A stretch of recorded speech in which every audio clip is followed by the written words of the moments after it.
Assalamualaikum warahmatullahi wabarakatuh. Perkenalkan nama saya Angelina Destrianti Putri dengan NPM 062440111831 dari kelas 4 PJJA.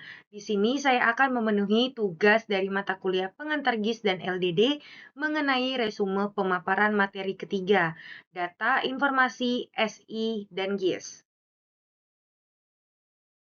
Baiklah, apa yang dimaksud dengan data? Data adalah sekumpulan dari fakta, biasanya berhubungan dengan angka. Misal, Jumat 20 Juni 2019 terjadinya banjir bandang di kota Aceh. Itu adalah contoh fakta. Nah, fakta ini itu sesuatu yang bisa diamati dan diukur. Jikalau informasi itu merupakan proses dari datanya. Bila mana suatu informasi tidak berarti bagi usernya. Nah, jikalau suatu informasi itu tidak berarti bagi usernya, pada saat user tersebut tidak membutuhkan informasi tersebut, sehingga suatu informasi tidak akan berarti bagi user tersebut. Nah, selanjutnya itu ada data dan informasi. Data merupakan bahasa matematikal dan/atau simbol-simbol pengganti lain yang telah disepakati secara umum dalam menggambarkan suatu objek, manusia, peristiwa, aktivitas, konsep, atau objek-objek penting lainnya menurut Prahasta tahun 2009. Data merupakan raw fact atau suatu kenyataan apa adanya. Nah, contoh data ini kita bisa lihat terletak pada panjang kali lebarnya berapa. Informasinya itu berupa areanya berapa atau luasan areanya berapa.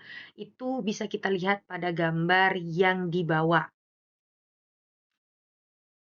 Nah, yang dimaksud informasi di sini adalah data yang telah diolah menjadi sebuah bentuk yang berarti bagi penerimanya dan bermanfaat untuk pengambilan keputusan.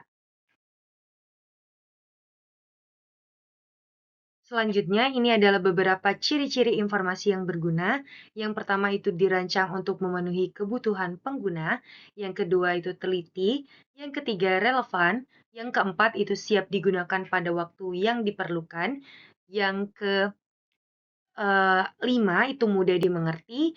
Yang keenam singkat. Yang ketujuh dapat dipercaya. Yang kedelapan itu lengkap. Dan yang terakhir itu mudah diperoleh. Nah, yang selanjutnya itu sumber kesalahan informasi. Yang pertama itu metode pengukuran dan pengumpulan data yang salah. Yang kedua itu tidak mengikuti prosedur pengolahan yang benar. Yang ketiga itu data hilang atau tidak terolah. Yang keempat itu kesalahan mencatat atau mengkoreksi data. Yang kelima itu kesalahan dalam prosedur pengolahan. Dan yang terakhir itu kesalahan yang disengaja. Selanjutnya itu data ini itu selebihnya akan diolah, diproses, dikonversi, dan transformasi menjadi sebuah informasi.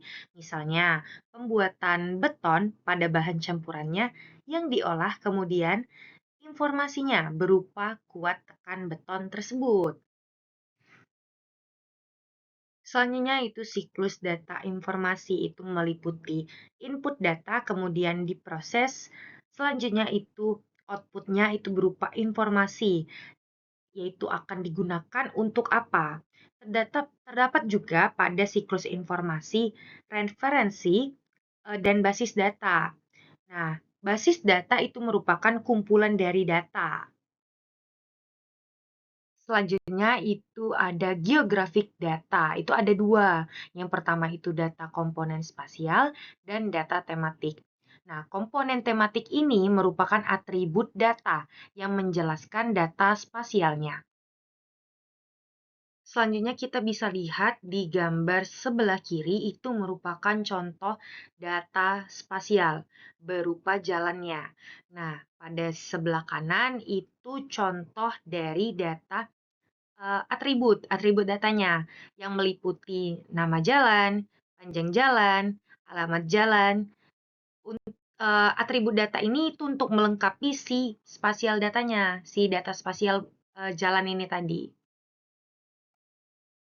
Nah, ini lagi ada contoh dari data spasial dan data atribut.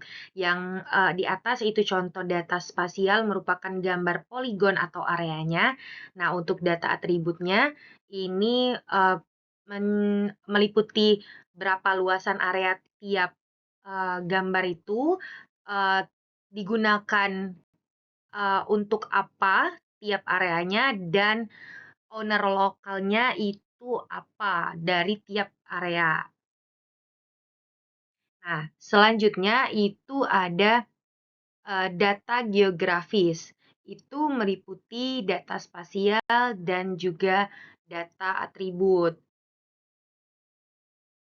Selanjutnya itu adalah sistem. Itu salah satu cara para ilmuwan memahami dunia adalah reductionism, merinci fenomena ke dalam bagian-bagian pokoknya.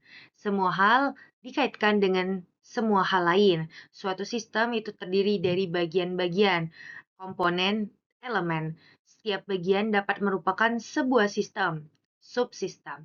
Nah, pada gambar yang kedua kita bisa lihat itu F1 saling berhubungan dengan F2 dan FF selanjutnya yang akan saling berkaitan membentuk sistem lagi. Selanjutnya itu ada sistem informasi, suatu sistem gabungan antara manusia dan mesin. Manusia di sini itu sebagai SDM-nya dan mesin itu sebagai komputerisasinya yang terpadu untuk menyajikan informasi guna mendukung fungsi operasi, manajemen, dan pengambilan keputusan dalam organisasi. Sengkumpulan komponen-komponen yang saling berhubungan dan bekerja sama untuk mengumpulkan, memproses, menyimpan, dan mendistribusikan informasi terkait untuk mendukung proses pengambilan keputusan, koordinasi, dan mengendalikan. Nah, selanjutnya itu ada tujuan dan aktivitas sistem informasi. Nah, tujuan sistem informasi adalah untuk menyediakan dan mensistematikan informasi dari seluruh kejadian atau kegiatan yang diperlukan untuk mengendalikan operasi suatu organisasi menurut Budi Har 95. Nah, kegiatan yang dimaksud adalah dari mulai mengambil, mengolah, menyimpan, dan menyampaikan informasi berupa komunikasi yang diperlukan di dalam mengoperasikan seluruh aktivitas organisasi yang bersangkutan. Selanjutnya itu sistem informasi berbasis komputer versus tidak berbasis komputer.